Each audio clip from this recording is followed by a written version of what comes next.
Hey everyone, welcome back to our channel How to Tutorials. In this video, I will show you how to clear your clipboard on the Samsung Galaxy A16 5G step by step. This is useful if you have copied sensitive information or just want to keep things tidy. So let's go. First, go to any app where you can type like messages or notes.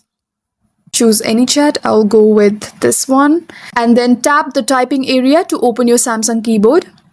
Now look for the small clipboard icon in the toolbar just above the keyboard. If you don't see it, tap the three dots to expand the toolbar and then tap clipboard. Now you will see all your copied items here.